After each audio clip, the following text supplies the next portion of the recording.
Ladies and gentlemen, distinguished guests, welcome to the 34th Annual Conference of the Italian Chamber of Commerce and Industry for United Kingdom.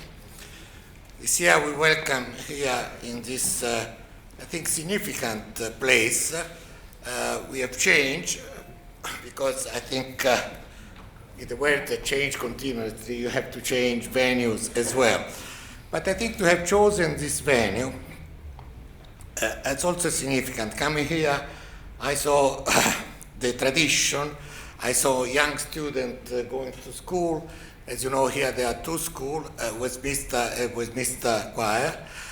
And so, although this year we don't have cardinals, because you know that this conference often has been honored also by the president of church, we are still in a place that evoke tradition, and I do believe that we need in this changing, continuous world also some old traditional principle. This year the theme is investing in a better future, technological, social and geo-economic challenges. Our world is more interdependent than ever, so we really have to take a global perspective to orient our action. For ensuring future growth for all, it's more important the expansionary policy of China than who is going to win election in a small European country. Still, the effort to improve everybody's life involves our capacity to expand the pool of participants so that in addition to political institutions and large investors, everybody all over the world will have a part to play on the economic stage. Women, young people, small entrepreneurs, farmers and craftsmen. There is a need to change the expectation of people in all countries, but mainly in the developing world, so that we act in an harmonized and coordinated fashion on effective projects and with achievable goals. Why do I make this statement? Because we are meeting in a time when the deepest economic recession since the war is still with us, even though it has reached its peaks and is slowly turning the corner. Interdependency is a characteristic feature of our world today, and we need to increase our understanding of the transformative challenges it brings. In his Clark's work, Development as Freedom, Nobel Prize winner Amartya Sen highlighted for us all the notion that development is freedom from the condition of hunger, sickness, and political oppression that impedes the future of so much of the world population. In his brilliant article in Time magazine, The Case for Optimism, as President Clinton asserts that the fight for the future is now. At the Chamber, we have preferred to use the word investment as distinct from speculation or at worst gambling, using it in the wider sense, thinking not only of financial resources, but of human quality and skill as well. Passion, understanding, tolerance, trust, and most of all, know-how, responsibility, and professionalism. Actually, financial resources at the moment are scarce and difficult to find. Public finances have already been used a lot in the past and not always in the most effective manner. Political instability still absorbs public finance. Private wealth is scared and in a kind of protective retreat mood. Yet, the challenge that we are facing also offers opportunity. Synthetically, there are three big challenges within our interdependent world: inequality, instability, and unsustainability. The fact that half of the world population live on less than $2 a day and 1 billion people on less than one is stark evidence of inequality. We are feeling the effect of instability, not only in the economic slowdown, but also in violence, popular disruption, political conflict in the Middle East and elsewhere. And the way we produce and use energy is unsustainable, changing our climate in ways that they cast a shadow over our children's future. But young generation and women are asking not only to make a decent living, but also assert themselves and achieve a sense of purpose in what they are doing. There are therefore conflicting elements in the need for job creation, decent standard of living, and limited resources. Therefore, there must be people consciousness that what is possible to achieve gradually and together. Let's try to be optimistic and look at the positive aspect within the challenges. Innovation is still the motor of economic but also social growth. And this is the reason why, at the Chamber, we decided to give the 2012 Kenstraff Award to the Italian Minister for Education, University and Research, Professor Francesco Profumo, and the Right Honourable David Willett, MP, Minister of State for University and Science. The award ceremony will take place during the conference with the Italian ambassador. The positive note is that new technology is becoming more affordable, so it can also act as a new equalizer. For instance, the ratio between info-haves and info-have-not, thanks to cell phone, has increased 5 times in 10 years, and also the use of internet, even in the poorest country of Africa, is increasing very rapidly. The use of relatively cheap technology is not only mundane, but indeed help developing economic and social growth. Health is improving around the world, and healthy community prosper faster. Even the increase of longevity, if properly managed, can be beneficial.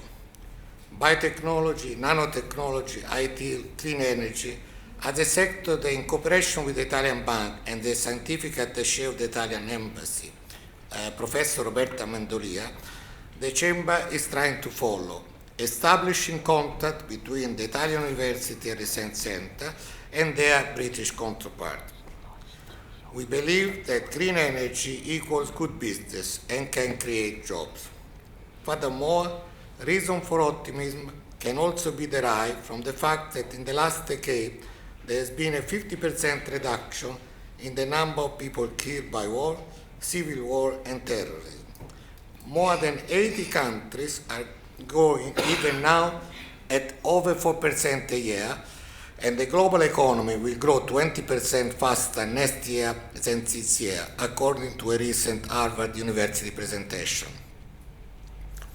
On a closing note, the image chosen for our annual conference invitation is a chart, London and in fact Western Europe, the tallest tower, designed by the Italian architect Renzo Piano.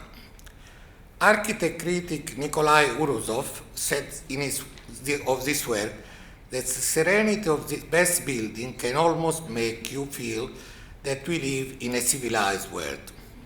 Let us hope that the future will be a civilized one. Enough for me.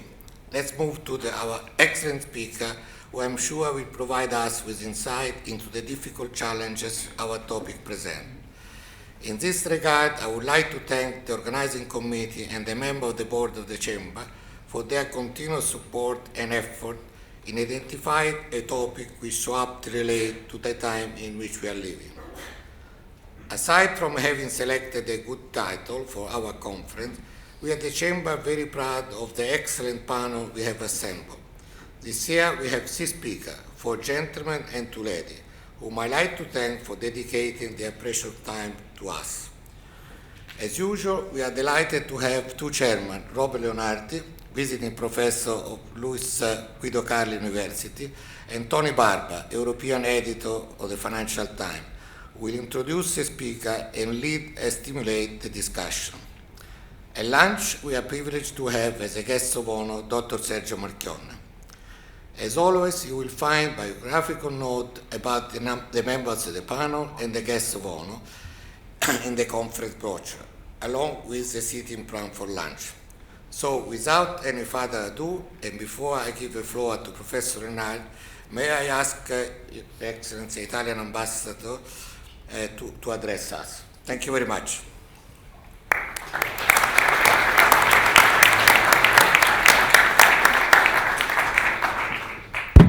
Thank Thank you very much.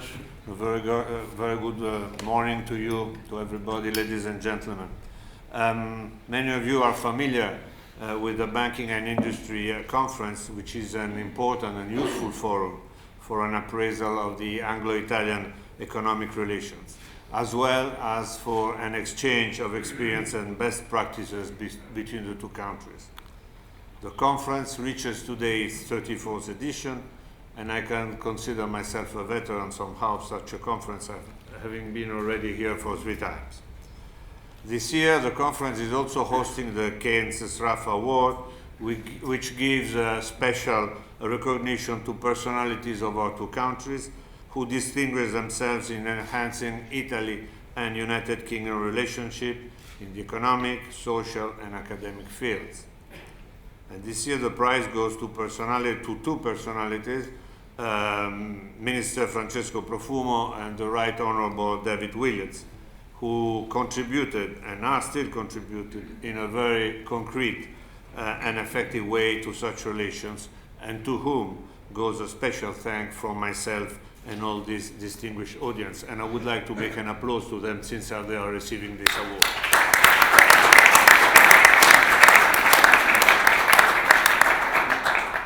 This year's conference topic is particularly stimulating and challenging. Investing in a better future should not be considered only wishful thinking. It has become a pressing need in order to regain global and sustainable economic growth. The world is still in the grip of a severe economic and financial crisis. We are well aware of the current difficulties and the bumpy road ahead towards a credible recovery. But we are also detecting positive signs, both coming from the measures of austerity and let's say containment of the public expenses, and also through new common rules or on financial governance and support to industry, commerce, and research. Central to this effort is the role that investment can play and the way government and companies can attract them, as we are all well aware that investments go where successful results can be achieved. Innovation is a key word for this, and it can be translated into different ways: technological innovation, management and labor innovation, social and cultural innovation. All over the world, investments are one of the pillars, maybe the most important one, to foster economic growth in the aftermath of the public recession. However, governments, business, and financial institutions are still struggling to find a feasible and sustainable formula to regenerate public and private investment based on innovation, research, knowledge, education, and scales. To this respect, the collaboration or the cooperation between our two countries is increasing, and we can count on encouraging results so far. Cooperation in research and development is the core business of more than 1,000 Italian researchers based here in the UK and in Italy, and is focusing on extending such a partnership not only here but on an international scale. We need in particular to strengthen our ties of cooperation with all the United Kingdom centers of scientific and academic excellence. This is a missing link of a more strategic and integrated impact that our two economies need in order to invest in a better future. We are putting into force, in both our countries, very painful measures of fiscal consolidation. The European Union is facing a formidable challenge to its own existence and needs to urgently put into force a new framework for economic and financial regulation, as well as stability. Banks are the central part of this exercise.